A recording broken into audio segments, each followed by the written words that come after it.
I'm John Batchelor. This is the John Batchelor Show. Once upon a time, the 8th century BCE, Nineveh.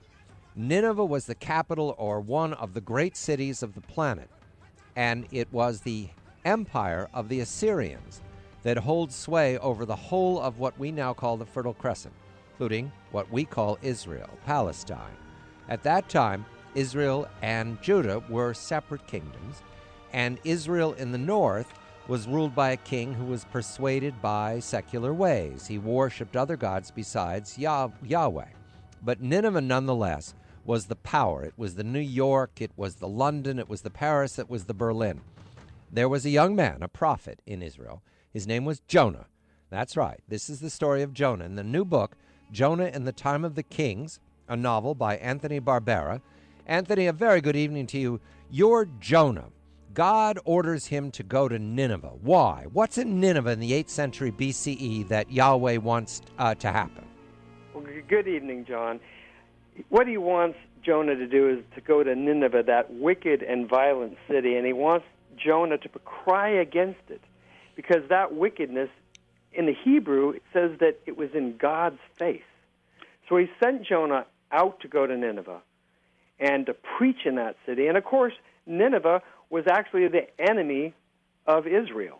So here's Jonah preaching in the north of Israel. Now, at the time, we know that Israel was divided. Israel in the north, Judah in the south. Jonah was a prophet of the north. So his mission was to make sure that the people of Israel turned away from the pagan idols that they had been worshiping, because their king, Jeroboam the second, had initiated idol worship in both the south and in the north. And those countries around Israel knew that when Israel worshipped the one true God, that they were strong and they could not be taken down. But now they knew that Israel had turned away from God and they were weak. All right. Now, I want to press this, because what I like about the king of Israel in the north is that he says to Jonah, come on, get with it. This old desert god of yours, Yahweh, that was good for Moses, but these are modern times. We eat well. The harvest is good. And besides, I'm winning. I just beat the Syrians, didn't I? I drove them back to Damascus, and now I'm going to march on Damascus. How does Jonah respond to that? Well, Jonah tells the king, Jeroboam, you need to turn back to God because you're the leader of this country. You're the one that people look up to.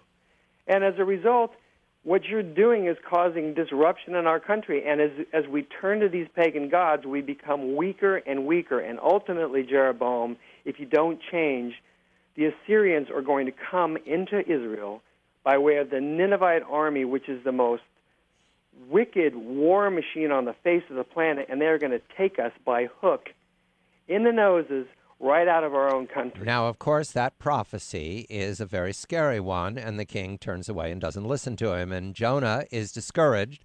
He goes home. However, the God speaks, Yahweh speaks to Jonah and says, you must go to Nineveh to preach. Now, here's the turn that every child loves, Anthony, and you've dealt with this. This is a work of fiction. Anthony's retelling the story of Jonah.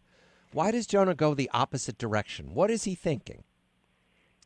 Jonah thinks to himself, well, look, Lord, I love you, but I'm not going there. Those people are going to come back into Israel and to destroy us if I obey this law you have, or this command you've given me. So what Jonah does is he heads in exactly the opposite direction and goes 60-odd miles to Gath-Hefer, from Gath-Hefer, where he was born. Obviously, he was born in Gath-Hefer, so it's good to know that.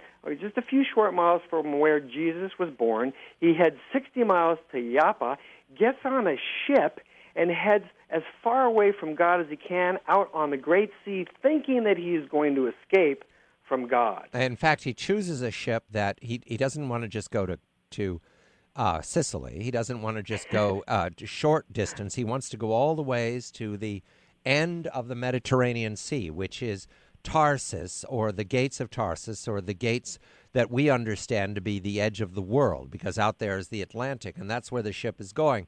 Now we come to the famous story, because there are competing gods on this ship, and many of them worship Egyptian gods. And they turn to Jonah and say, who is your God, when a storm comes up? Jonah tells them, and they decide that Jonah's the problem. And this is the wonderful story, Anthony, This is the Jonah on ships that people are always looking for. Royal Navy, for example. If there was something going wrong on a ship, or if they'd lost the wind, or if they were having a bad voyage and they'd had disease on board, they looked for the Jonah to throw him overboard, just like this story. Right. So these fellows here start praying to their gods, and then they say, "Where's the fellow that we brought on board? So they go down into the belly of that ship, pull up Jonah, and ask him, "Who are you, and where are you from? What's your occupation?" Right. And Jonah says, "Well, I'm a Hebrew." Right. And they say, "What are you doing here?" And he tells them, "Well, I've run from the Lord." Right. "You run from the Lord? You can't run from God. What's wrong with you?" So the storm is getting massive. It's ripping the ship to shreds. It's alive in the Hebrew.